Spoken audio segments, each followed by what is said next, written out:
우리는 바쁘게 움직일 수밖에 없습니다. 편히 쉴 수도, 잠을 잘 수도 없습니다.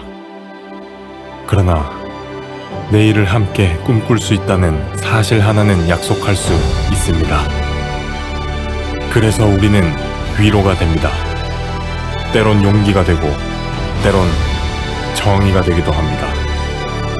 오늘도 희망을 품고 나아갈 수 있도록 대한민국 국민 모두의 꿈을 지키는 우리는 당신의 벗입니다. 우리 공화당.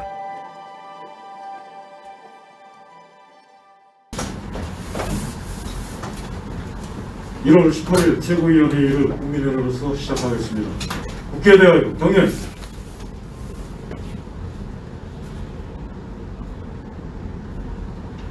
바로 순국선열 후보 경영 태극기 애국 열사에 대한 명령이 있겠습니다. 일동 묵념.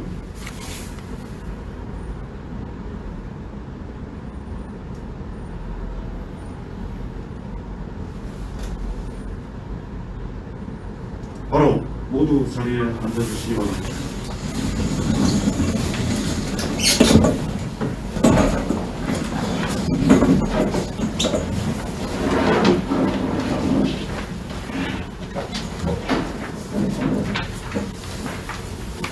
오늘은 박근혜 대통령 불법 인신감금 중죄 1391째 되는 날입니다. 박근혜 대통령께서 불법 탄핵 되신 지가 벌써 3년 10개월이 됩니다. 오늘 2월 2일은 박근혜 대통령께서 70세 되는 생신날입니다.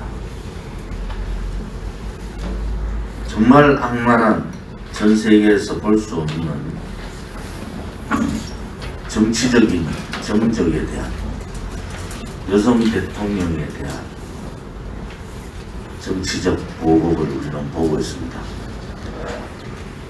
박근혜 대통령에 대한 국정농단과 뇌물죄는 처음부터 단추를 잘못 끼운 거짓입니다.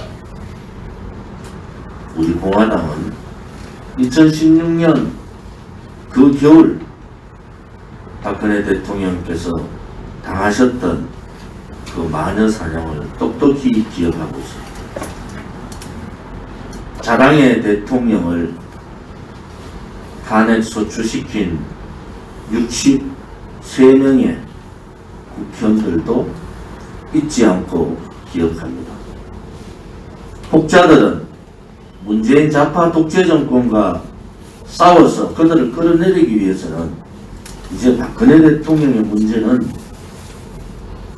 역사에 맡기자, 그리고 탄핵의 강을 건너서 반문재인 투쟁을 하자, 이렇게 얘기합니다만은 그것의 핵심은 잘못된 겁니다. 박근혜 대통령에 대한 불법 거짓 탄핵, 이 불의를 그냥 듣고 가는 것은 대한민국 국민이 해서는 안 되는 일입니다. 오늘 문재인 씨가 신년 기자회견을 한다고 하는데 제발 좀 정신 차리기 바랍니다. 지난번 말씀드렸듯이 대한민국은 백개문의 나라가 아닙니다. 대한민국은 더불어민주당 일당의 나라도 아닙니다. 더더욱 친북, 종북, 친중 주사파들의 나라는 더더욱 아닙니다. 이제는 대한민국이 제자리로 돌아오기를 바랍니다. 그 시발점은 박근혜 대통령에 대한 즉각적인 무죄 석방입니다. 우리 공화당은 1월 14일 박근혜 대통령에 대한 대법원 최종심을 수용할 수가 없습니다. 박근혜 대통령은 죄가 없습니다. 이것은 역사의 진실의 재판에서 다시 다루어질 수밖에 없는 상황이다, 이렇게 봅니다.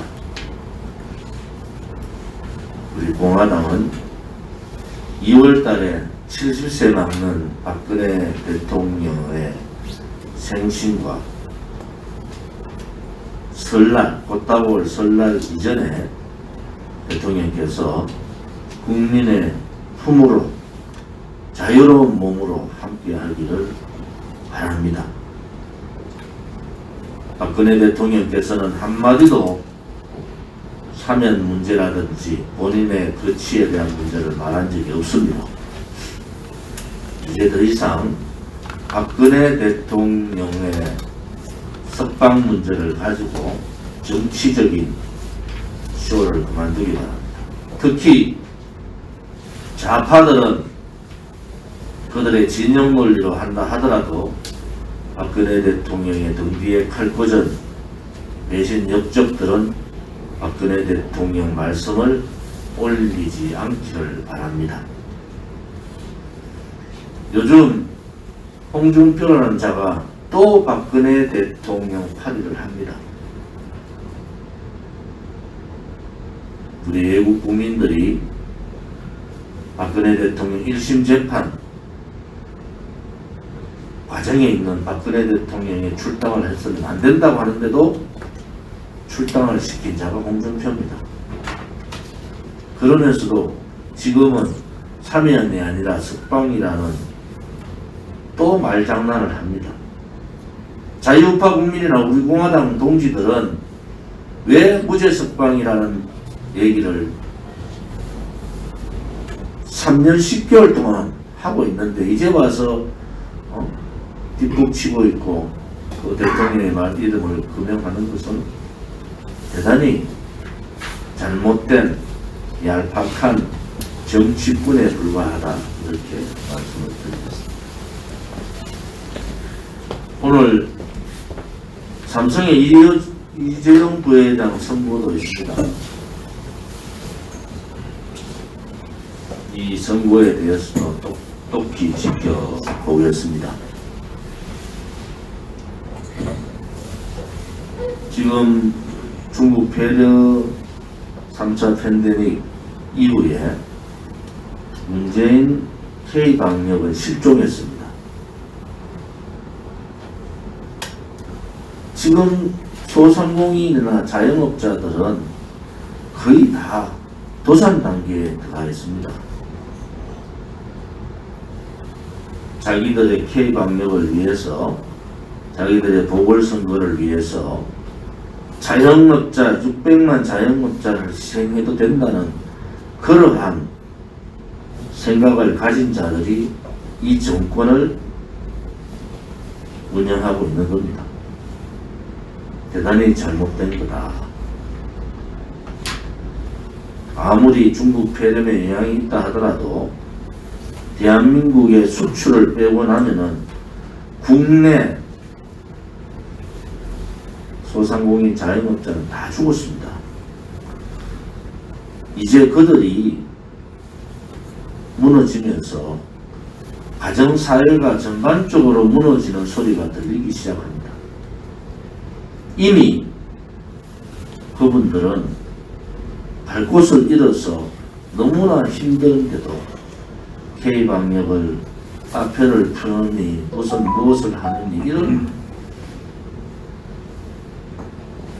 정해지지 않은 룰을 가지고 장난들을 칩니다.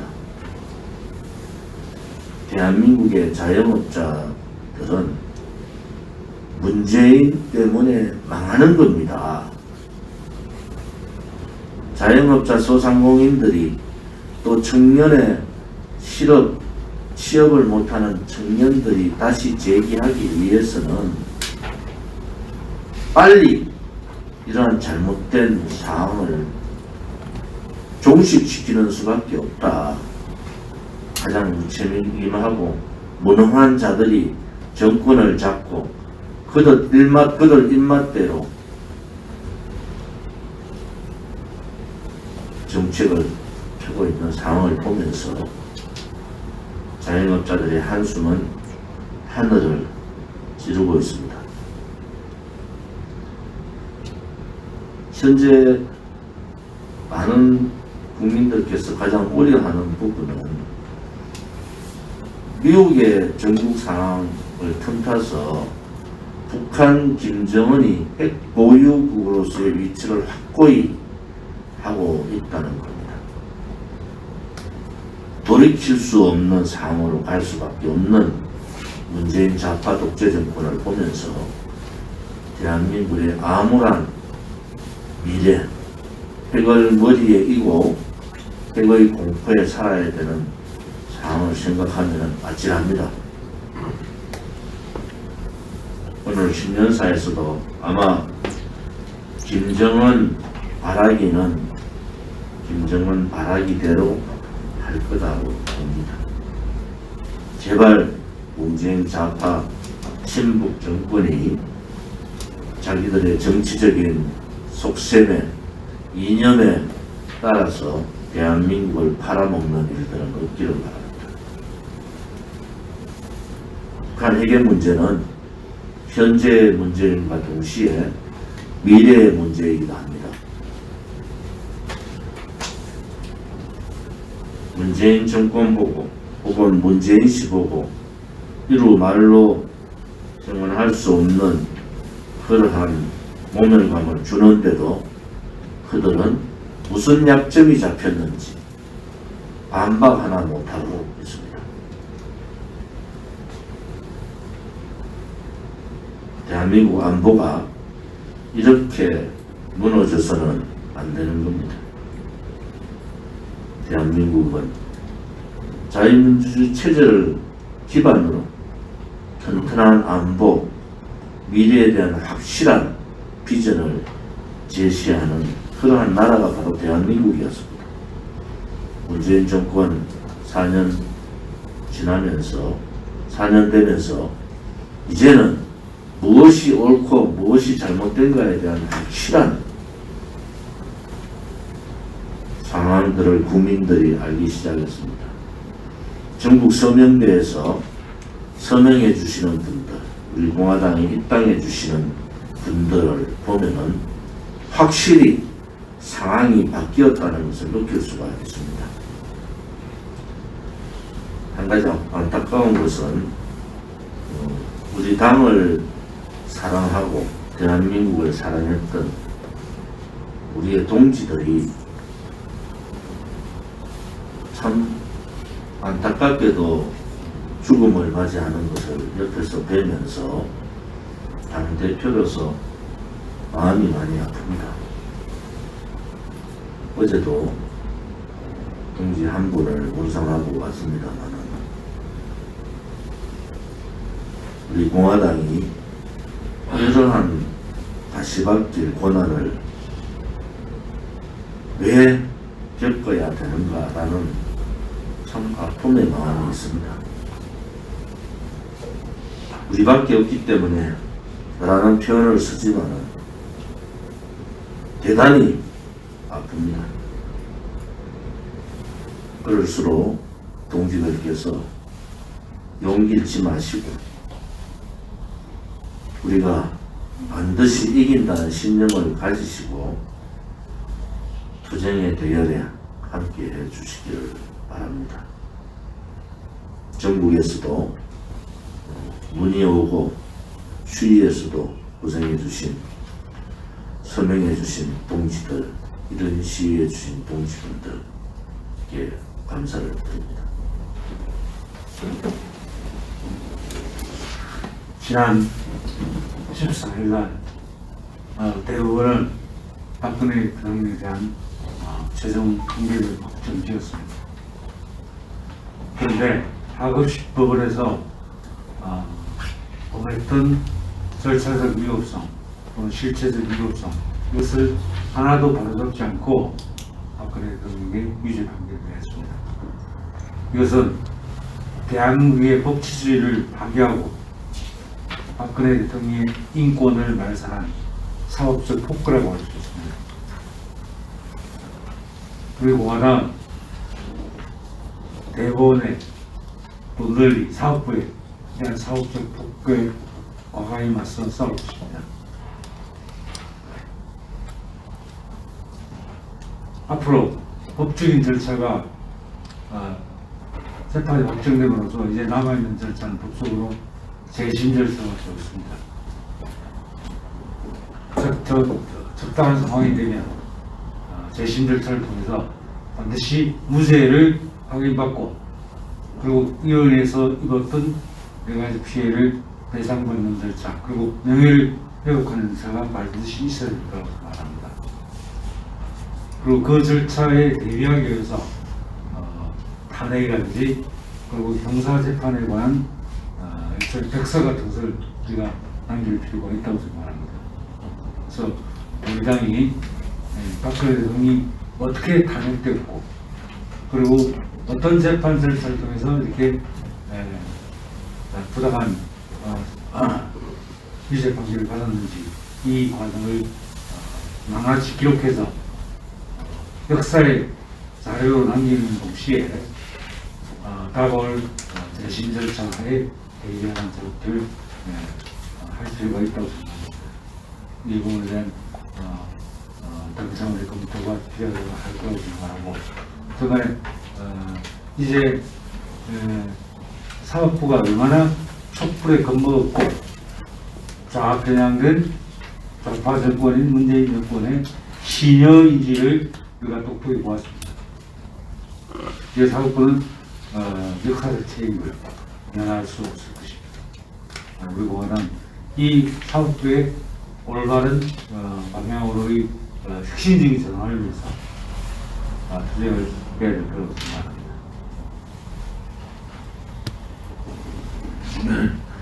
국회로 정치를 했다. 그리고 박근혜 대통령에 대한 탄핵은 국민들도 이제 많은 분들이 그것은 정치 사기극이다. 신문 쪼가리 가지고 국회에서 제대로 된 조사 조치가 없이 부풀리지 마라. 윤리재판은 그건 역사가 반드시 클 겁니다. 단지 이 정권이 빨리 내리막길로 접어들고 바뀌면 다시금 분명된 역사의 진리가 이런 생각이 들고 현재 재판했던 그 당시 그분들도 거의 뭐 공부하는 수준의 촛불혁명 빨간 깃발에 공포스러운 분위기에서 한 그분들도 나중에 역사에 이런 증명과 참여가 있는 시간이 빠른 시간을 올 것이다. 저는 그런 생각을 하고 있습니다. 이번 주도 뭐 계속 그 리얼미터 YTN 여론조사 1월 2주차 조금씩 뭐 소폭 등하락은 있습니다만 잘못하고 있다는 부정적인 평가가 57.1%, 뭐 지난주에는 60% 훨씬 넘은 것도 많았습니다. 이렇게 왔다 갔다 하고 있는 이런 상황입니다. 그래서 이 코로나 방역을 이용해가지고 재난지원금 배분하고 이런 거를 포퓰리즘으로 이렇게 민심 흐름에 연결하는 것들이 참 보이는 것 같고 혹시나 물론 뭐 코로나 방역을 철저히 해야 되겠지만 구정 때 또 정치적인 이야기 나누고 이런 걸 차단하려고 또 갑자기 구정 전에 코로나 전수검사 숫자 늘려가지고 또 숫자 늘리지 않을까 이런 짓거리를 하고 정직하게 국민의 건강을 위해서 방역 수칙을 마련해 줄 것을 저희 당은 부탁드려야 할 것 같습니다. 지금 서민들이 굉장히 지금 힘들어요. 보니까 이거 말할 수가 없어요. 자산하고 소득 양극화는 갈수록 악화되고 특히나 이 집값 급등 문제 무주택 서민층의 박탈감은 이루 말할 수 없습니다. 제가 알기로는 지금 10명 중에 한 4분은 집이 없는 분들이라고 들었어요. 전세로 사는 분들인데 심각한 일이고 이 통계를 보더라도 경실련에서 지난 노무현 정부 초기인 2003년 1월부터 지난해 2020년까지 서울 25평 아파트 값이 약 8억 8천만 원 오른 것으로 이렇게 통계가 나왔었는데 이 중 60%는 문재인 정부 4년 동안 상승분이 나왔는데 이게 무슨 주택 정책입니까? 초등학생 그냥 청와대 갖춰놓고 기본만 해도 이거보다 낫겠대요. 무슨 이런 정책을 하고 있는지 소득주도 성장이니 뭐니 자꾸 저 경제 정책을 주사파 이념 정책에 병합시켜가지고 이용하다 보니까 이거 소득 격차 양극화 문제, 집값 문제 이거 좀 심각한 정도를 넘어섰다는 판단입니다. 뭐 집값이 오르면 뭐예요? 그 일반 투자 친구들. 네?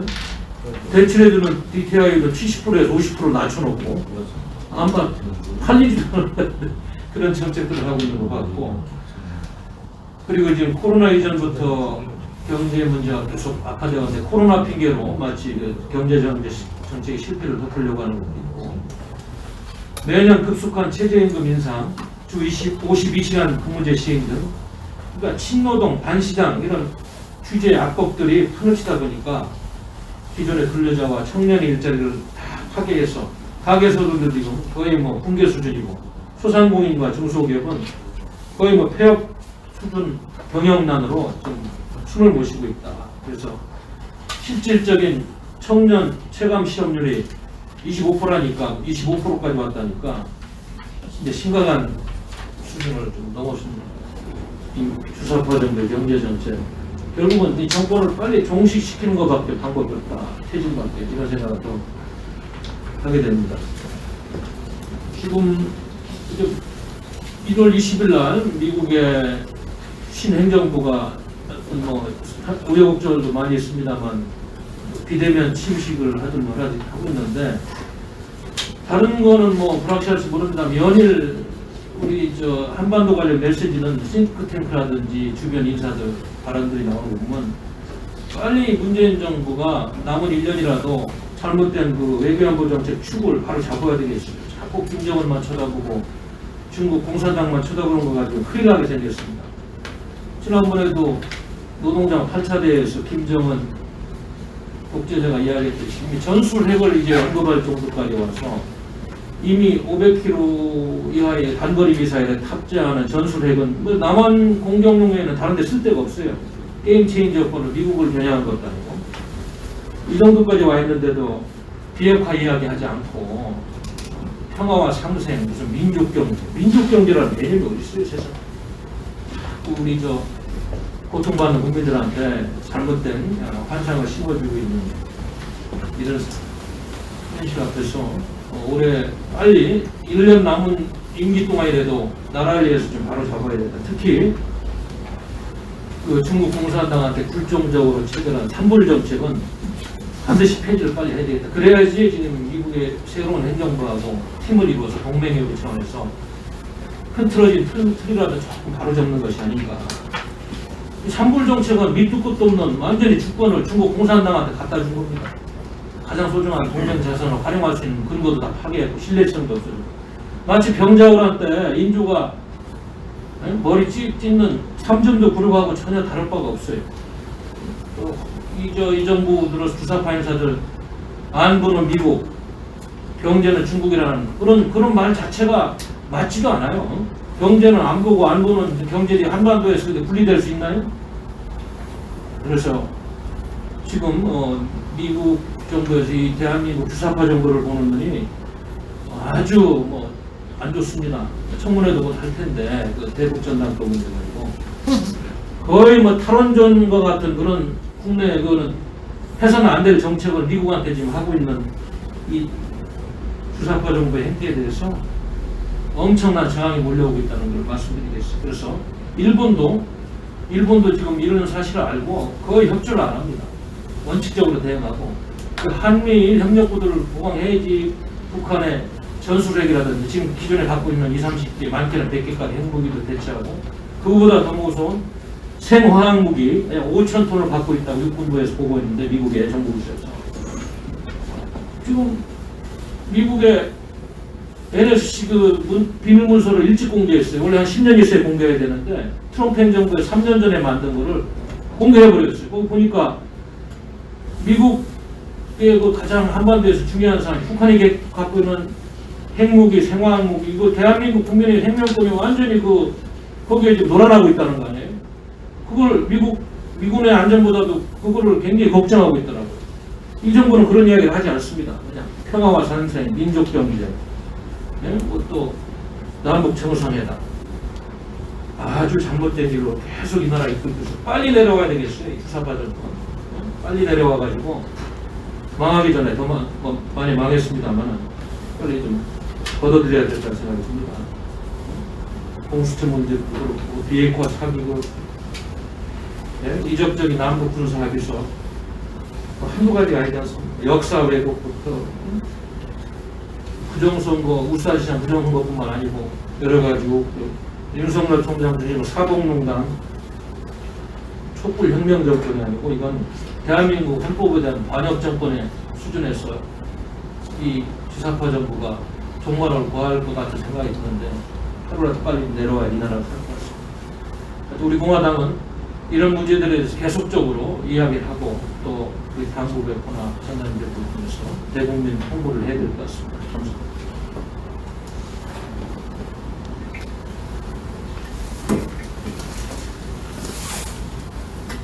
네, 당원 동지 여러분, 한 주 동안 잘 지내셨습니까? 요새 이제 정치의 계절이기도 하고 많은 일들, 과거의 잘못을 저지르고 우리가 잊어버렸던 과거의 인물들이 다시 등장을 하고 있습니다. 작년에 대한민국을 떠들썩하게 하며 청년들에게 그리고 부모들에게 좌절감을 안겨주었던 조민이 지난 14일 의사국시에서 합격을 했습니다. 필기시험과 실기시험을 모두 합격을 해서 큰 이상이 없으면 이제 의사가 된다고 합니다. 그런데 법원은 이미 정경심 동양대 교수에 대해서, 조민의 어머니에 대해서 입시 비리에 대해서 1심에서 유죄 판결을 내렸습니다. 조민이 부산대 의전원에 들어갈 때 이미 불법을 저질렀다, 허위 스펙을 기재하고 표창장을 위조했다 라는 것이 법원의 판결로 이미 나왔습니다. 조민이 고려대를 들어갈 때는 멀쩡하게 들어갔습니까? 이분은 모든 게 다 위조고 모든 게 다 거짓인 가족입니다. 그런데 조국은 참 양심도 없게, 참 뻔뻔하게 우쿨렐레를 들고 축하를 하고 있었습니다. 아무리 붉은 손으로 진실을 가리려고 해도 그 진실이 밝혀지는 데는 오랜 기간이 걸리지 않습니다. 문재인 전체주의 독재정권, 좌파 독재정권의 임기가 1년 남았습니다. 절대 다음번에는 토착 빨갱이들, 전체주의 독재 세력들이 집권을 하지 않도록 우리 공화당도 물론이고 애국우파 국민들 모두가 힘을 합쳐 투쟁해야 될 때입니다.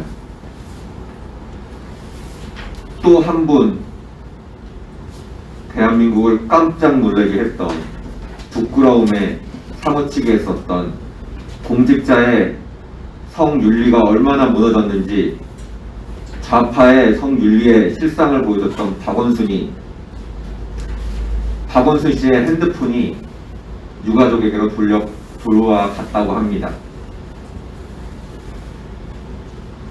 박원순 씨의 대표적인 범죄가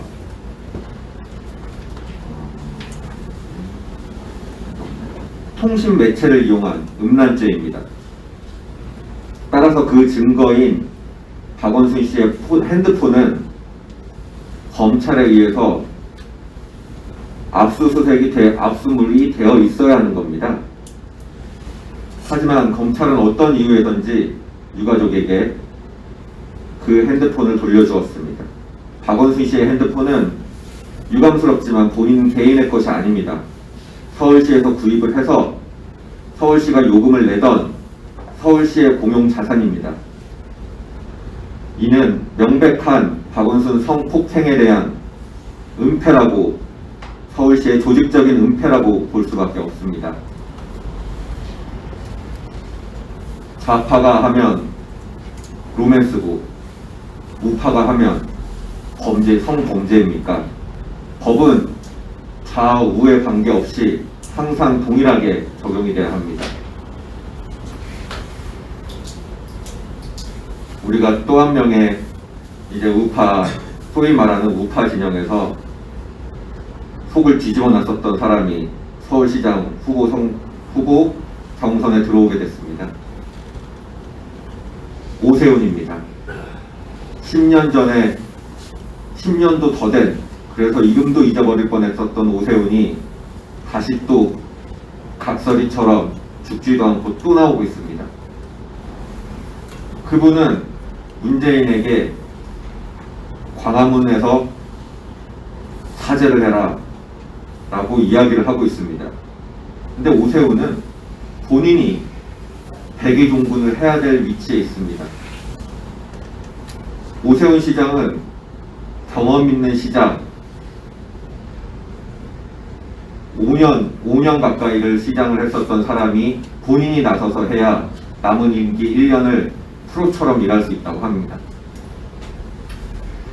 그런데 오세훈 씨, 지금 서울시는 오세훈 씨가 서울시가 할 때보다도 더 험난합니다. 구청장 25명 중에 24명이 더불어민주당 의원입니다. 국회의원, 시의원, 구의원들 세반이 더불어민주당 의원입니다. 한 달도 못하고 또 의원직을, 시장직을 던지려고 하십니까? 본인이 먼저 백의종군을 해야 될 때입니다. 당의 직은, 그리고 당의 명을 받아서 나간 국회의원이 됐던 시의원은 나가는 즉시 모든 결정사항은 당에 있는 겁니다. 본인이 스스로 서울시장직을 걷어차놓고서는 어떤 낯짝으로 다시 또 서울시장에 나온다고 합니까? 이것은 그 분들을 뽑아주었던 국민들에 대한 예의도 아니고, 그 당신을 시장 선거에 나가게 해줬던 당에 대한 예의도 아닙니다.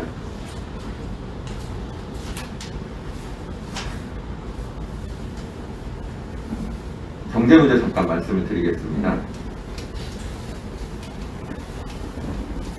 주식시장의 하락이 정말 큰 위험 신호를 보내고 있습니다. 지금 하는 총재부터 시작해서 경제부총리까지 모두 주식시장의 과열 현상에 대해서 급격하게 주식이 뛰면 약간의 이런 타격에도 쉽게 빠질 수가 있기 때문에 주식이 굉장히 위험한 신호를 보내주고 있습니다. 지금 작년 10월에 비교를 해서 1월 14일 기준으로 정기 예금의 잔액이 9조 7,399억이 줄었습니다.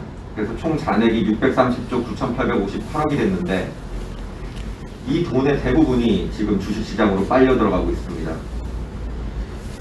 마이너스 대출 통장의 규모가 25,588개가 증가를 했습니다. 올해만. 그리고 잔액도 1조 6,602억 원이 됐습니다. 결국 이 문제는 문재인 씨의 부동산 실패에 들어가 있습니다. 대한민국은, 그리고 전 세계가 대부분 주식시장이 뛰면 그거의 버퍼의 역할로 부동산이 대표적으로 그 역할을 해주고 있습니다. 하지만 부동산을 사지도 가지지도 팔지도 못하게 만들어 놓은 이 정책 때문에 사람들이 모두 다 빚까지 져가면서 한 푼 두 푼 모았던 적금까지 깨가면서 주식시장에 올인을 하고 있는 겁니다. 이런 주식시장, 과열된 주식시장은 무너질 때 한 방에 무너집니다. 문재인 정권 1년 남았습니다. 악몽 같았던 정권이 1년 남았으니까 조금만 더 참고 주식시장에서 한 발 빼는 지혜가 필요할 때입니다. 한 푼 두 푼 모아서 내 집 하나 마련하는 게 꿈이었던 대한민국, 우리 공화당이 반드시 다시 돌려놓겠습니다. 내 꿈이 이루어지는 나라 반드시 만들도록 하겠습니다. 감사합니다.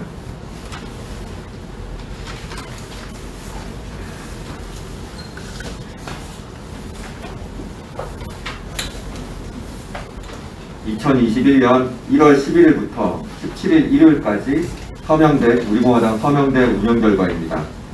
서울입니다. 중랑구 을팀이 이틀 동안 우림시장 입구에서 서명을 받았습니다. 서초구 을팀이 이틀 동안 양재역에서 양재역 남부터미널에서 서명을 받았습니다. 송파 을팀이 가든파이브 사거리 장지역 3번 출구에서 석촌호수 사거리에서 이틀 동안 서명을 받았습니다.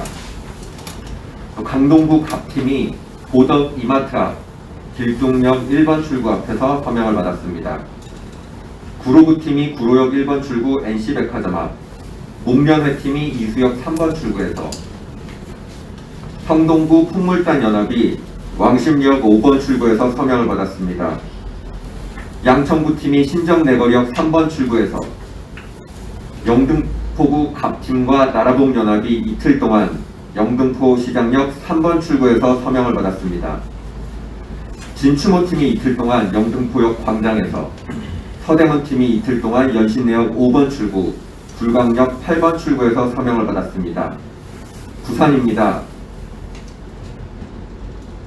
부산시장팀이 부산 금곡동 하나로마트 앞, 사상구 신모라동 제1약국 앞, 사상구 엄궁동 맥도날드 앞, 서구동구 남포동 롯데리아 앞, 서구동구 자갈치 농협 앞, 진구 부전시장 농협 앞, 진구 초어린이 대공원 앞, 연제구 부산일보 지하도 앞, 기장 일광역 앞에서 아흘해 동안 서명을 받으셨습니다. 대구입니다. 달서 병팀이 두류공원 문화예술회관에서, 북구 을팀이 서구청 앞에서, 수성구팀이 동화백화점 내거리, 중구 남구팀이 3일 동안 서문시장 국민은행 앞, 신한은행 앞, 관월당 지하 만남의 광장에서 서명을 받았습니다.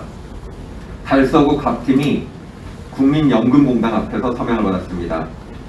달성 군팀이 3일 동안 달성 다사읍 대실역 만남의 광장에서, 달성 구지면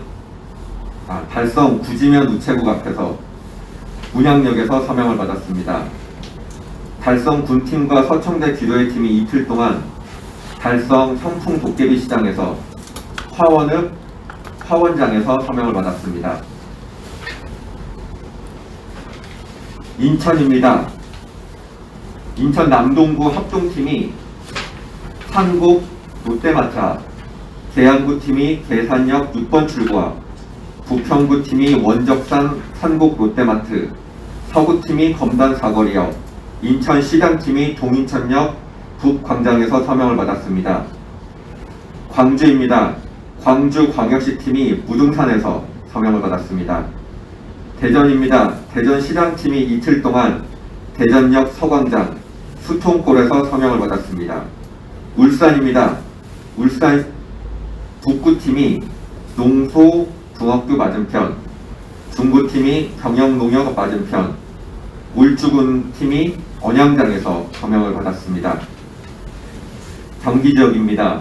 안산시 단원구 갑에서, 상록수역 중앙역 3부광장에서, 부천시팀이 부천역 남부역 광장, 과천의왕팀이 인덕원역 4번 출구, 광명시팀이 광명사거리역 3번 출구, 구리시팀이 돌다리 내거리, 남양주시팀이 덕소 우리은행 앞, 시흥시팀이 산미시장, 수원시팀이 이틀 동안 지동시장에서, 포천시 가평군팀이 소흘 하나로마트 근처, 평택시 을팀이 안중시장, 용인시 갑팀이 송담대역, 경기 북부팀이 의정부 중앙역에서 서명을 받았습니다. 강원입니다. 춘천시 철원군, 화천군, 양구군 갑팀이 이틀 동안 춘천 풍물시장 5일장 그리고 정문 앞에서 서명을 받았습니다. 원주시 팀이 중앙시 시장 입구에서 서명을 받았습니다. 충북입니다.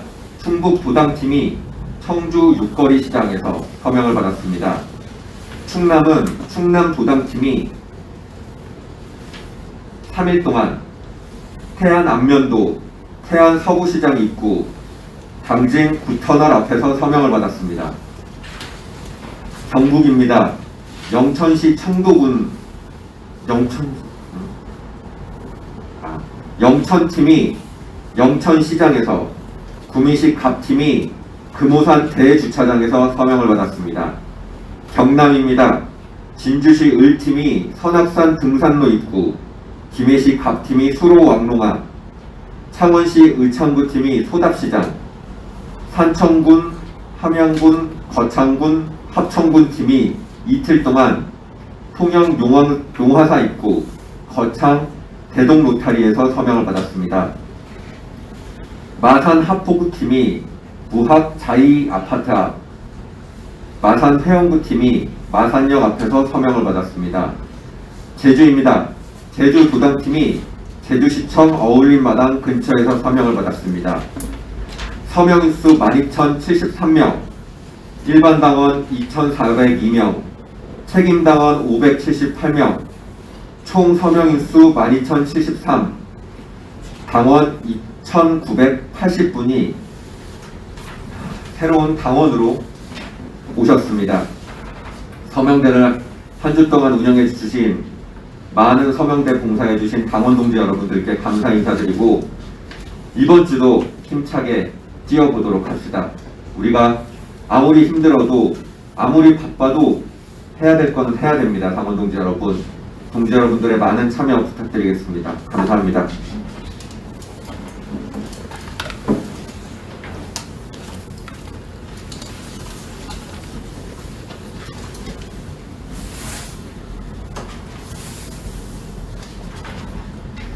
네, 당원 동지 여러분, 네, 일주일 동안 평안하셨습니까? 지금 정부에서 더불어민주당 이낙연 대표가 14일 날 국회에서 K-뉴딜 위원회 점검회의를 하였습니다. 거기에서 그분이 말하기를 11월까지 집단 면역이 종식되게 했으면 좋겠다. 그래서 단풍놀이라도 좀 갔으면 좋겠다, 국민들이. 이런 기가 막힌 이야기를 했습니다. 그렇다면 11월이 지나면, 조금 지나면 바로 대선입니다. 이들이 이 중국 우한 세력으로 정말 어떻게 대선까지 끌고 간다는 이런 기획이 아니고 무엇입니까, 이게. 이들의 입에서 이런 얘기가 나온다는 것은 K-방역에 대한 의지가 없고 국민의 생명에 대한 정말 지키려는 의지가 있는지 의심스럽지 않을 수가 없습니다. 이런 기막힌 상황에서도 국민들은 방송에서 그냥 지나가는, 스쳐가는 소리를 듣고 있습니다. 이것이 이들이 얘기하는 진실인 것입니다. 그리고 지금 명절이 얼마 안 남았습니다. 부정명절이. 가족들 간에 또 만남을 또 못하게 하려고 2.5단계에서 2단계로 내릴까, 그대로 유지를 할까, 또 장난을 치고 있습니다. 저희가 볼 때는 이건 장난밖에 안 됩니다. 정말 국민의 생명과 국민을 지키려는 의지가 있다면 이런 2.5, 2단계 이런 거를 하지 마시고 정말 고칠 수 있는, 우리 빨리 백신을 구입해서 국민들한테 안전한 백신을 보급해 주는 게 맞지 않습니까? 저희들이, 대한민국 국민이 공짜를 바랍니까? 돈을 줘도 선별적 백신을 맞고 정말 좋은 백신을 맞고 싶습니다. 이거를 무조건 들여와서 전 국민에게 공짜로다가 놔준다고 이런 소리나 하고 하죠. 오늘 모르겠습니다. 기자회견을 한다는데 또 A4 용지를 들고 나와서 써주는 대로 읽고 있을지, 아니면 모니터 보고 또 발표를 할지 참 기가 막히는 것입니다. 지금까지 국민을 소통하게 해준다고 광화문에서 맨날 나와서 국민하고 막걸리 한잔 하자 이랬고, 여태까지 소통한 게 하나도 없습니다. 그리고 국민의 소통을 완전히 다 절단시켜놨습니다. 국민의 소통을 막고 가족 간의 만남을 맡고 형제, 친지, 동문 모든 수단을 다 지금 맡고 있습니다. 정말 대한민국 국민의 생명을 지키려는 의지가 있다면 앞으로 남은 기간 동안에 빠른 시일 내에 백신을 구입해서 국민한테 유료든 무료든 안전한 백신을 국민에게 보급해 주기를 바랍니다. 그리고 지금 정치인들이 또 선거 때가 되니까 또 스물스물 나오고 있습니다. 그들이 대한민국을 다 망쳐놓은 장본인들입니다. 이제 와가지고 뭐 또 박근혜 대통령님 얘기가 나오니까 정말 자기네가 어떻게 또 한번 해보겠다고 여태까지 4년 동안 뭐 했습니까? 그들이 진정성을 가지고 박근혜 대통령님을 생각했다면 하루라도 잠을 못 이루고 걱정을 해봤습니까? 우리 공화당은 4년 동안 한 잠을 못 자고 정말 불철주야 대한민국을 지키고 박근혜 대통령님의 죄가 없다는 것을 외쳐왔습니다.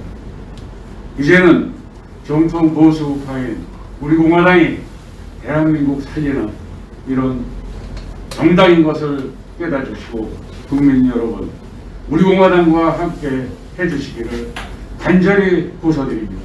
네, 감사합니다.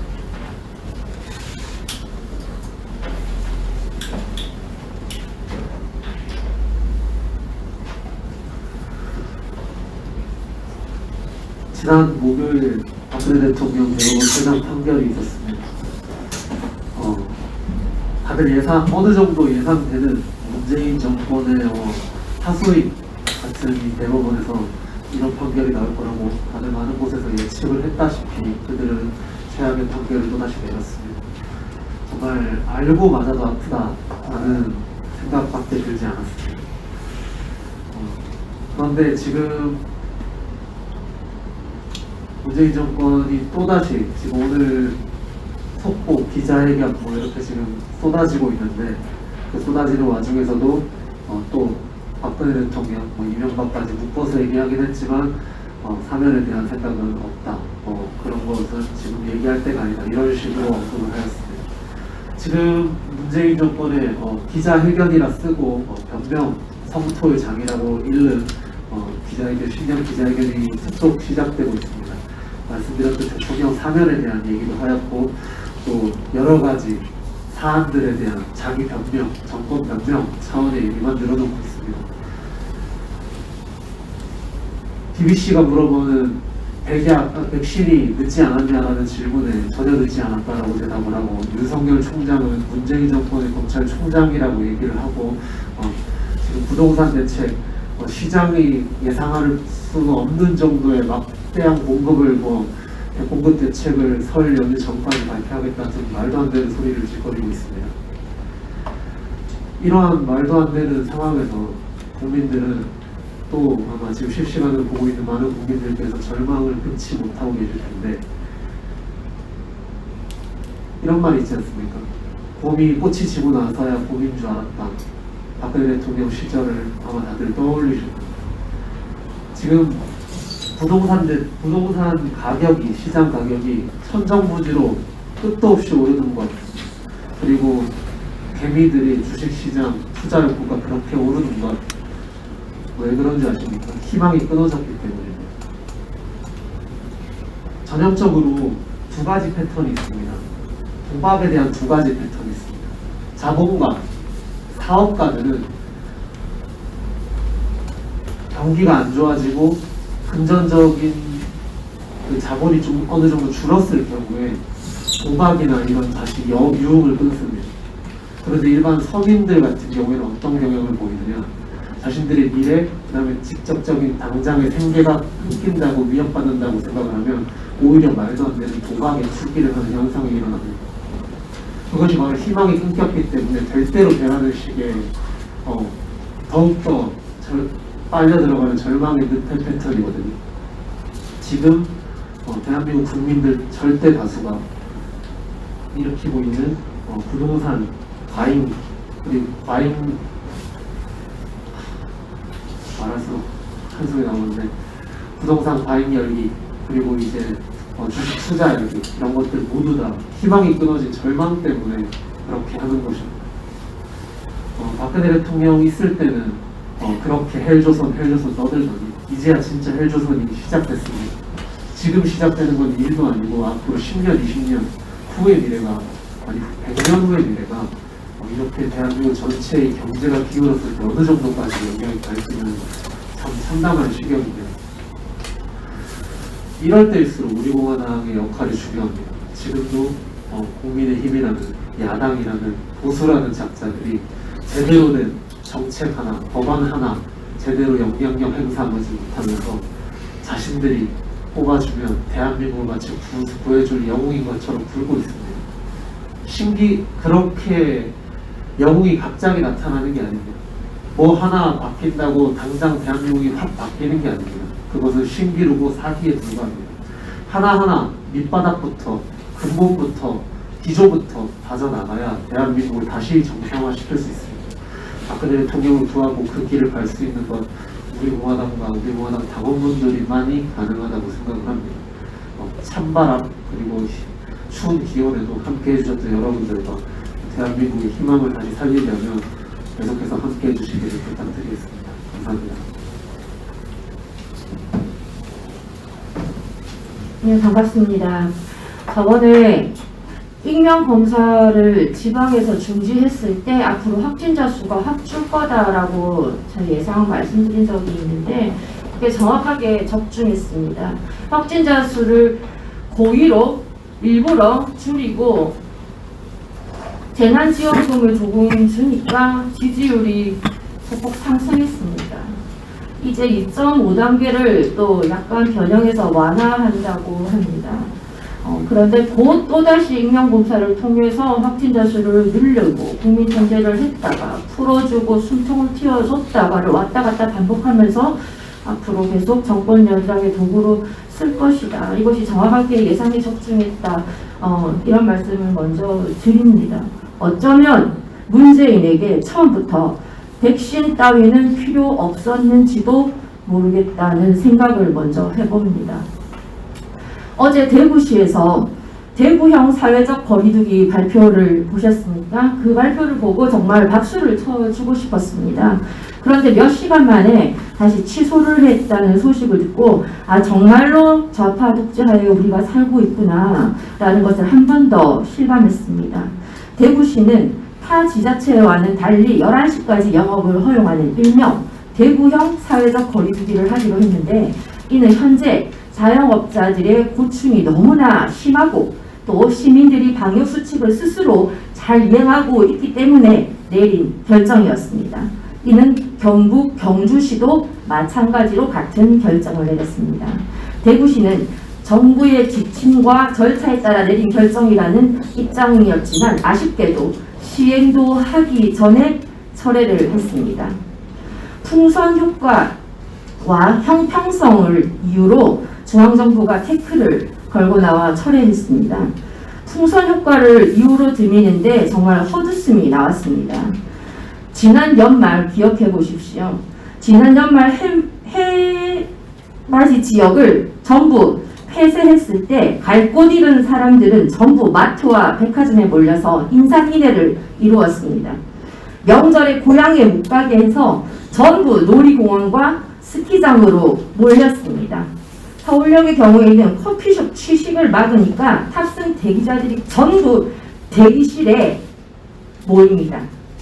그 많은 인파가 각자 알아서 커피숍이든 식당이든 대합실이든 가면 자연히 분산이 될 텐데 취식을 막으니까 전부 대합실에 옹기종기 모여 있습니다.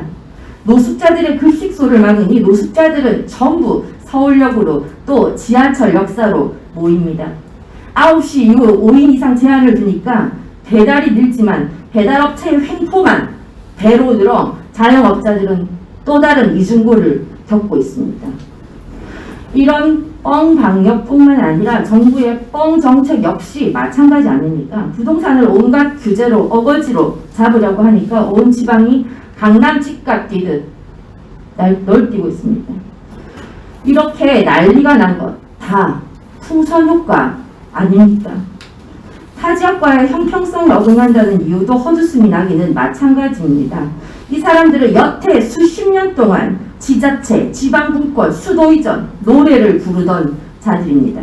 중앙정부의 권력이 과도하게 집중되어 있다고 눈만 뜨면 지방분권 강화를 외치더니 질본의 지침 내에서 절차에 맞고 지역 특성에 맞게 내린 대구시의 행정명령에 대해서 그들이 여태 비난하던 과도한 중앙 권력이 그 권력을 휘둘러 감나라, 배나라 하고 있습니다. 언제 터질지 모르는 시한폭탄 같은 풍선놀이를 하는 것도 현 정부이며 형평성 없이 일방적이고 강압적인 방역 정책으로 풍선을 불고 있는 것 또한 현 정부입니다. 그 풍선이 진짜로 터졌을 때 감당할 수 있을지 두고 보겠습니다. 국민의 이 분노가 재난지원금 몇 푼으로 재워질지 계속 풍선을 불어 보십시오. 그렇게 대책 없이 부는 풍선은 반드시 터지게 되어 있습니다. 다음 드릴 말씀은 또 저도 조국 딸 조민에 관한 이야기입니다. 의사고시에 합격했다는 소식 참으로 황당하고 어이없습니다. 대한소아과의사회 회장은 자신의 페이스북에 13만 의사들과 의대생들은 의대에 부정 입학한 무자격자가 흰 가운을 입고 의사 행세를 하면서 환자 생명을 위태롭게 하게 된 사태에 대해 의사 면허증과 가운을 찢어버리고 싶을 정도로 분노하고 개탄한다고 했습니다. 마찬가지입니다. 제가 만약 조국 딸에게 진료를 받아야 한다면 의료보험증을 찍고 차라리 병원에 가지 않을 정도로 분노합니다. 많은 국민들, 특히 청년들께서도 분노하실 것입니다. 숙명여고 쌍둥이들 기억하십니까? 숙명여고 쌍둥이들은 퇴학 처분을 지시받았습니다. 메달리스트인 정유라도 퇴학을 당했습니다. 앞서 이 정권에서 말하는 형평성이 장사 못하게 하는 형평성이 아니라 바로 여기에 적용되어야 하는 것이라고 생각합니다.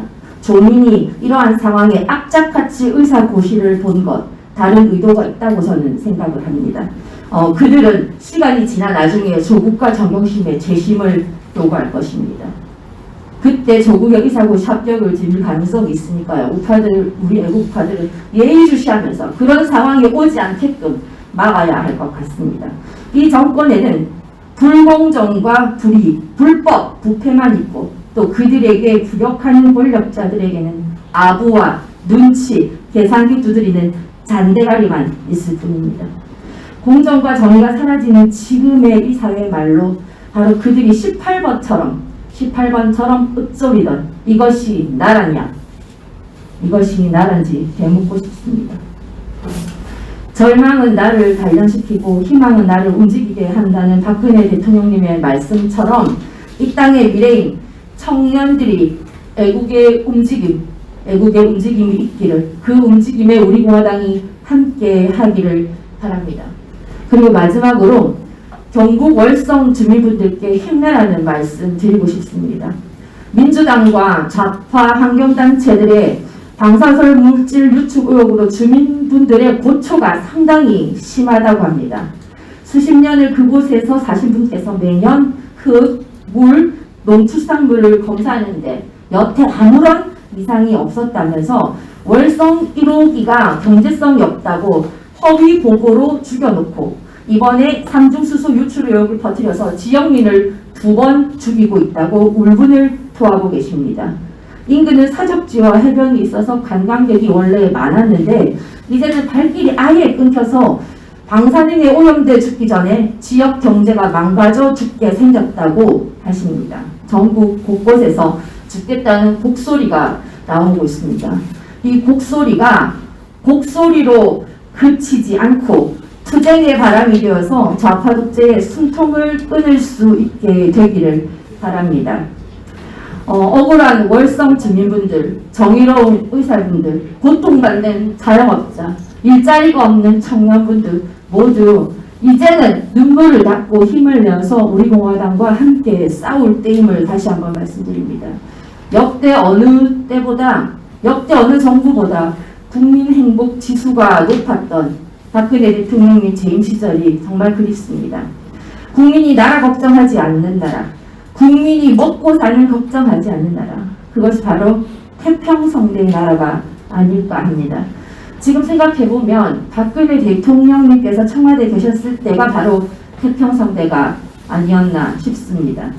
우리 공화당은 좌파 독재하에 이 절망 속에서 우리를 더욱더 단련하고 우리를 움직이게 하는 희망으로 끝까지 투쟁해서 반드시 박근혜 대통령님과 함께 이 나라를 다시 태평성대의 나라로 만들어야 합니다. 이런 기분 좋은 희망을 가지고 당원 여러분께서도 활기차게 한 주를 시작하셨으면 합니다. 우리 공화당은 반드시 해낼 것이라고 믿습니다. 이상입니다. 조지철 교육위원장. 많은 애국 국민들이 미국의 그 부정 선거에 관계된 지금 그 사태를 주목하리라고 봅니다. 거기서도 보면 지금 미국 보수 국민들이 새로운 당을 만들어야 된다라고 하는 그런 의견들이 나오고 있습니다. 그래서 민주당이 친중 종북 좌파로 이렇게 타락한 거는 뭐 많이 알고 있고, 그래서 이번에 공화당을 전폭적으로 지지해가지고 트럼프 대통령이 엄청나게 당선을 했는데, 결국 공화당 내에서도 배신자들이 생기고 공화당 내에서도 이러한 그 기득권주의 때문에 결국 어처구니 없는 이런 사태를 맞이했다는 것을 미국의 보수 국민들도 깨닫고 새로운 창당 얘기가 나왔어요. 창당 얘기. 자, 그래서 그런데 우리나라는 이미 우리 공화당이 창당이 됐죠. 이미 박근혜 대통령께서도 탄핵 당하시면서 인터뷰할 때 이미 메시지를 주셨습니다. 이제 국민이 살려주셔야만 내가 산다. 그리고 국민들의 뜻과 마음을 모으는 새로운 이런 정당 정치에 대한 그 신호가 있었습니다. 그래서 우리는 이렇게 우리 공화당이 창당이 되어서 이미 투쟁을 하고 있습니다. 우리 당의 초기 때 여러분도 아시는 것처럼 정의용 그 사무총장 사건을 아실 겁니다. 제가 정의용 총장하고 매주 방송을 하면서 많은 대화를 나눴는데, 그때 제가 정 대표에게 그런 말을 했습니다. 당신이 방송의 전문가고 최고의 아나운서고 또 법을 공부했지만 정당을 모르지 않느냐.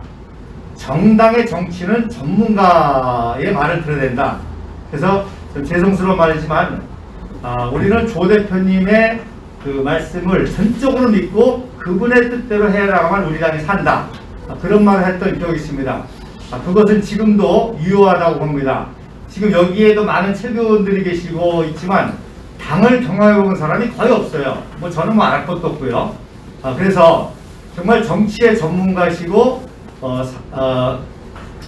3선언까지 하시고 박근혜 대통령의 뜻을 무엇보다도 가장 잘하는 우리 조 대표님 중심으로 우리가 나가면 반드시 박근혜 대통령의 신호를 따라서 우리가 승리하고, 이제 박근혜 대통령을 정말 모실 만한 당이 될 수 있도록 우리가 깨끗하고 또 실력 있고 든든하고 그렇게 준비해야 되겠습니다. 그래서 지난주에도 조 대표님께서 잠깐 언급하셨지만 우리 공화당원은 절대 품위를 지키고 뭐 욕을 한다든지 쌍스럽다든지 싸운다든지 이러면은 박근혜 대통령이 전혀 우리를 신뢰할 수도 없고 또 담을 수가 없겠죠. 그래서 이런 거 하나하나 우리가 깨닫고 정말 중요한 때 우리가 다시금 조 대표님을 중심으로 우리 또 최고위원들과 함께 지금까지 함께 분들과 함께 나가면 반드시 승리하려고 그렇게 믿습니다. 감사합니다.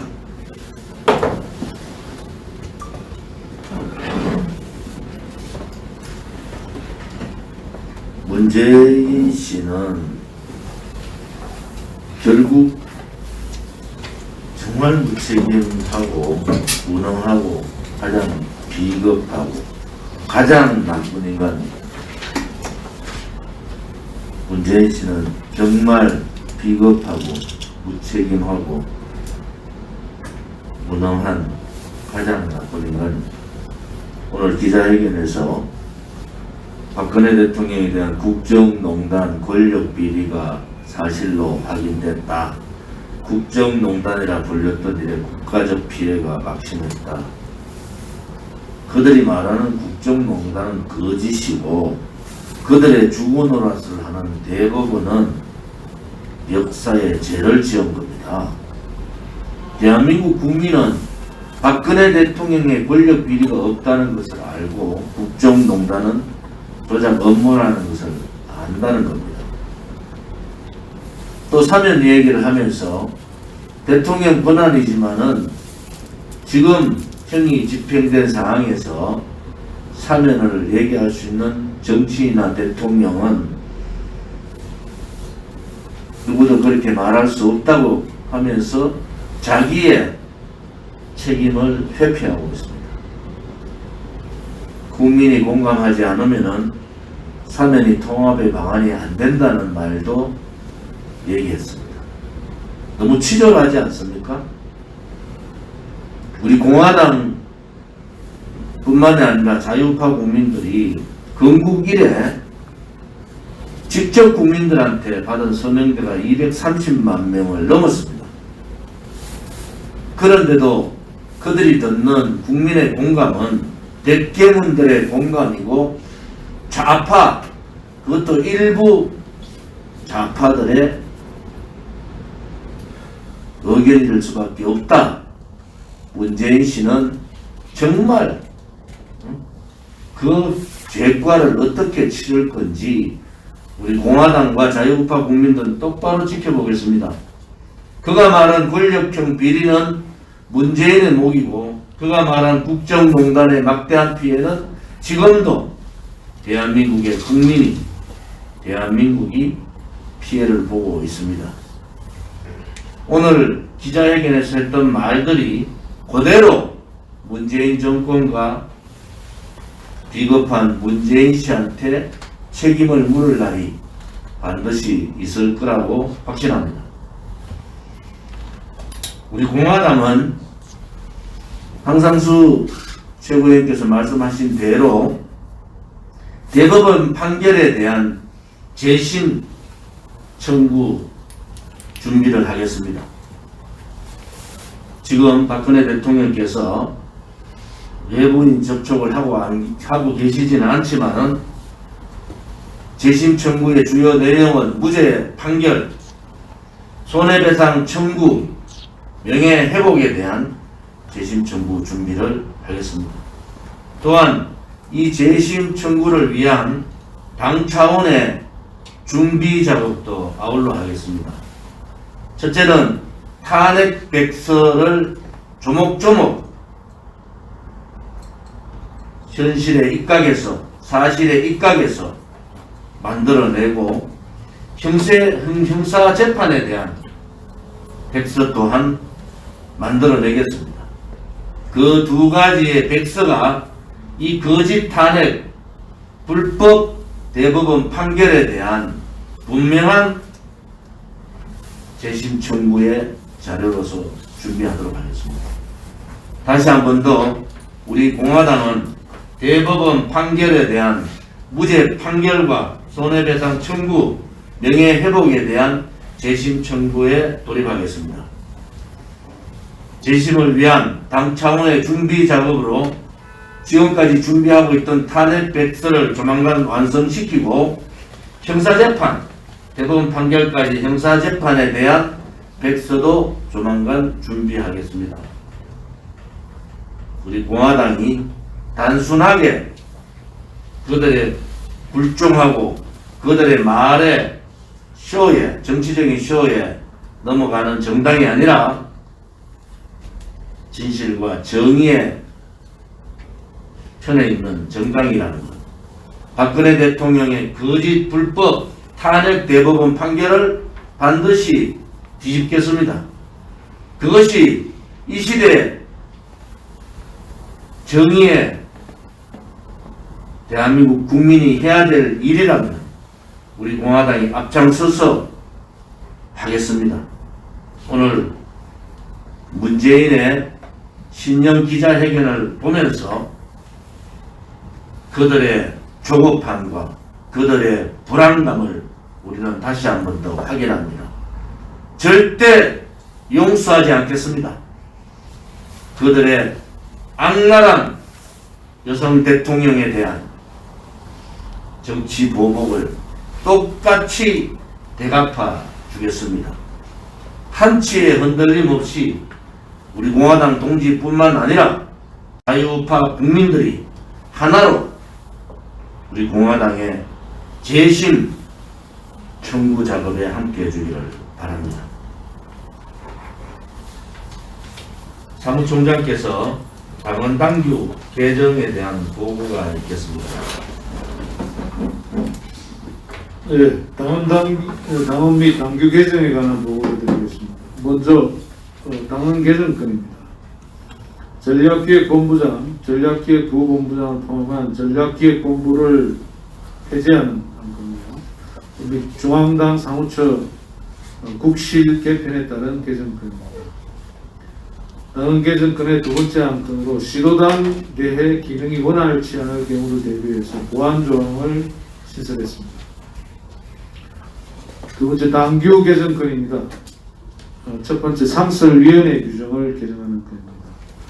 상설위원회 개편에 따른 전면 개정으로 총칙 부분을 보완했으며 중복된 조문을 단순화했습니다. 기존의 75개 조문에서 42개 조문으로 단순화하겠습니다. 차세대 여성위원회, SNS위원회, 소상공인 자영업 대책위원회를 신설하였고, 여성투쟁위원회는 특별위원회에서 상설위원회로 전환하였습니다. 영웅 박정희 대통령 알리기 위원회를 신설하였습니다. 박정희 대통령 정신 살리기 위원회와 새마을운동보건위원회를 통합한 위원회입니다. 국방안보통일위원회를 신설하였습니다. 국방안보위원회와 자유민주주의 통일위원회를 통합한 위원회입니다. 일자리 창출위원회를 폐지하고 중소기업 대책위원회로 통합하였습니다. 가족복지위원회를 폐지하고 보건복지위원회로 통합하였습니다. 스포츠위원회 명칭을 개정하였습니다. 기존 스포츠체육위원회에서 스포츠위원회로 명칭을 개정했습니다. 기존 언론대책위원회를 언론위원회로 명칭을 개정하였습니다. 당규 개정권의 두 번째 안입니다. 지방조직 운영 규정을 개정했습니다. 시도당 운영위원회 구성에 대한 일부 개정으로 당의 조직위원장을 운영위원회에 추가하였습니다. 시도당 상설위원회 부위원장직은 삭제하였습니다. 시도당 위원장의 추천 권한을 부여했고 특별기구는 삭제하였습니다. 지역 내 국회의원 선거구 당협위원장 선임이 어려울 때 최고위원회의 의결로 방식을 정하기로 하였습니다. 시도당 내 의결 사항 중에서 중대 사안의 경우 최고위원 회의의 승인을 필요로 하게끔 조항을 개정했습니다. 지금 현재 시도당의 정책전문위원회를 삭제하고 정책자문위원을 선임하는 건으로 변경하였습니다. 시도당 내에 임시위원회 및 특별기구를 폐지하였습니다. 시도당 내 각종 위원회는 상설위원회 규정에 따라서 설치를 명시하였습니다. 당규 개정권의 세 번째 항입니다. 사무처 규정권입니다. 중앙당 사무처 업무 개편에 따라서 일부 개정을 하였습니다. 대외협력실과 자료실을 신설하였습니다. 기획홍보국은 홍보실과 전략기획실로 분리하였습니다. 전략기획본부 업무를 전략기획실로 이관해서 분리하겠습니다. 그래서 중앙당 사무처는 3국, 조직국, 법률행정국, 총무국과 사무실, 대외협력실, 홍보실, 전략기획실 형태로 운영하는 겁니다. 각 국실의 기본적인 업무는 개정전과 동일합니다. 당원 규정입니다. 당원 자격 심사위원회 구성에 대한 일부 개정이 있습니다. 중앙당 당원 자격 심사위원회에서 전략기획본부장의 위원 자격을 삭제했습니다. 간사는 실무부서의 장이 하는 걸로 변경하였습니다. 시도당 당원 자격 심사위원회는 시도당 윤리위원이 겸직합니다만 단 4명에 한한 걸로 변경했습니다. 다섯 번째, 사무처 당직자 인사 및 복무 규정에 관한 규정입니다. 사무처 인사위원회 구성에 대한 일부 개정으로 사무처 인사위원회 당연직 위원회 명칭을 제1, 2 사무부총장에서 사무부총장으로 변경하였습니다. 사무처 인사위원회 선임은 기존의 사무총장, 사무부총장과 협의하는 걸로 되어 있습니다만 당대표와 협의하는 걸로 변경되었습니다. 공보위원회, 마지막으로 공보위원회 규정을 폐지하였습니다. 이 기능은 홍보실, 전략기획실이 역할 분담하는 것으로 변경하였습니다. 이상입니다. 방금 당원 당규 개정의 핵심은 당의 조직을 슬림화하는 겁니다. 통폐합할 것은 통폐합하고 지방조직도 그동안 없었던 SNS 위원회, 차세대 여성위원회, 또 장애인위원회, 여성위원회, 청년위원회는 전국 조직으로 개편을 합니다.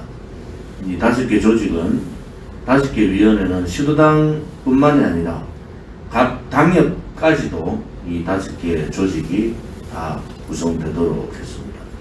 전략기획본부는 폐지하고 전략기획실로 이관하는 작업을 했습니다. 또 상설위원회 부분은 통폐합할 것은 통폐합하고 새로 신설할 것은 신설했습니다. 시도당의 전문성을 높이고 시도당 의결이나 시도당 윤리위원회의 독립성을 강화했습니다. 당은 당대표 산하의 대변인실, 비서실, 자료실을 제외하고 당 사무처, 중앙당 사무처에는 3실 3국으로 나누었습니다. 조직국, 법률행정국, 총무국, 대외협력실, 홍보실, 전략기획실 3실 3국 체제로 했고, 중앙당 시도당 위원장 선임과 함께 시도당 사무처를 신설했고, 시도당 사무처 안에 시도당 사무처장단을 구성하도록 했습니다. 오늘 사전 최고위원회에서 당원당규 개정안에 대한 보고가 있었고 이 당원당규 개정안 안건을 상정하겠습니다. 당원당규 개정 안건에 대한 최고위원님들의 동의를 받아서 통과되었음을 선언합니다. 당원당규 개정안, 당규 개정안에 대한 안건 통과를 선언합니다. 당원당규 개정 안건에 대한 자세한 내용과 새로운 조직법에 대한 부분은 홈페이지나 공카에 상세하게 설명을 해주시고 우리 공화당의 새로운 조직도도 함께 공유해 주기를 바랍니다. 오늘 1차 7월 4일 제2기 지도부가 구성된 이후에 6개월 동안 각 조직위원회 위원장과 당협 구성의 박차를 가하고 있습니다. 저희들이 200개 당협 구성에 차질이 없도록 최선을 다하도록 하겠습니다. 또한 제3기 시도당 위원장 인선을 지난주 월요일 인선을 발표했습니다. 중앙당에서는 3기 시도당 위원장 인선에 문제가 인선의 원활한 시도당 운영을 위해서 적극적인 활동을 바랍니다. 오늘 그 후속 대책으로 중앙당 당직자 1차 임명권을 발표하겠습니다. 중앙당 당직자 1차 임명권을 발표하겠습니다. 먼저 오늘 발표하는 것은 1차 중앙당직자고 2차, 3차에 걸쳐서 지속적으로 중앙당직자 발표를 하겠습니다. 우선 상임고문단 위촉권입니다. 상근 상임고문에 허평한 전 기무사령관 천만일 무죄 석방 본부 대표, 상임고문에 법률담당 문대탄 서울대 법학과 출신의 전 동아일보 기자, 제주 출신입니다. 허평한 대표는 경남 고성 출신이십니다. 행정부문에 신구범 전 제29대 31대 제주도지사십니다. 보훈 부분에 임덕기 대한민국 건국회 전 대한민국 건국회 회장이시고 전 소방안전신문 편집인 겸 회장이십니다. 경북 예천 출신이십니다. 한미동맹 부분의 상임 고문의 박성구 육사 23기 출신이고 육군소장 한미연합사 작전본부장이십니다. 경제부분 상임 고문의 안상열 경남 함안 출신이시고 강원대학교 전 강원대학교 경영학과 교수십니다.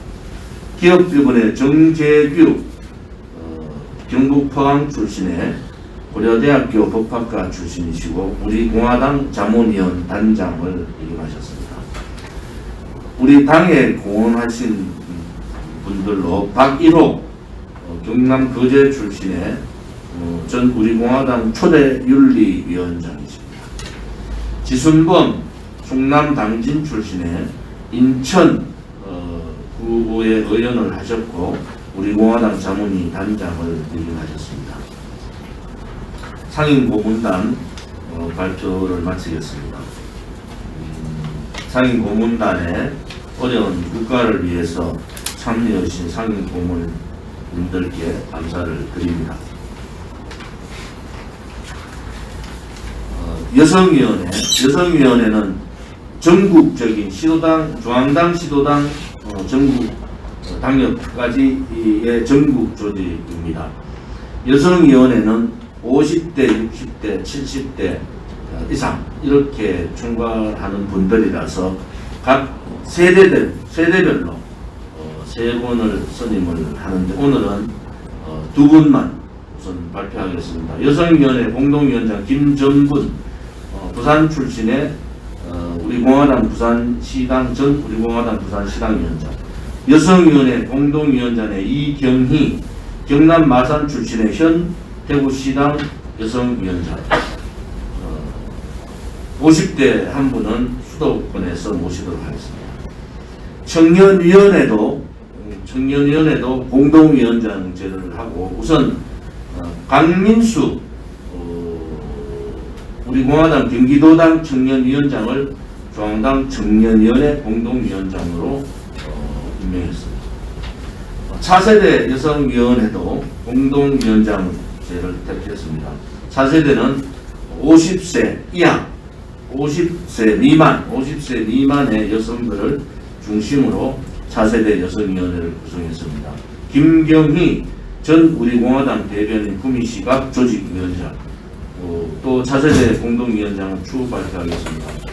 재동포위원회 공동위원장은 샨정 LA 애국동포연합회 회장, 재동포위원회 공동위원장은 케네스 전 현 워싱턴 애국동지회 회장 두 분을 재동포위원회 공동위원장으로 임명했습니다. 보훈위원회 공동위원장은 황중래 독립운동가 황상봉님의 친손녀이시고 황상봉님은 건국훈장 애족장을 수여하신 독립운동가 집안이십니다. 전 우리공화당 자문위원 부단장이십니다. 농어촌 축산위원회는 정재윤 전 우리공화당 경남도당 위원장 천만일 무죄석방본부 이사를 임명했습니다. 문화예술위원회는 이원동 석경선생을 모셨습니다. 전 대구 예대 겸임교수시고 대한민국 미술대전 대상을 수상하신 분입니다. 종교위원회는 종교위원회별로 공동위원회제를 하기로 했습니다. 기독교대책위원회 공동위원장은 조문선 전 경북도당위원장, 현 베델교회 담임목사, 불교대책위원회 공동위원장은 진성선임 부산 출신이시고 우리 공화당의 핵심 역할을 해주신 분입니다. 불교대책 공동위원장의 선문선임 강원도 강릉 출신, 진성선임은 부산 출신이십니다. 이상으로 중앙당직자 1차 임명 안건을 올리겠습니다. 사전 최고위원회의 협의로 중앙당직자 1차 임명 안건을 통과하겠습니다.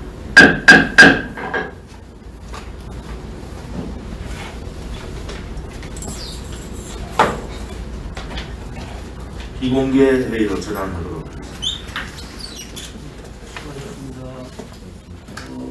10분 있다가 시작합니다.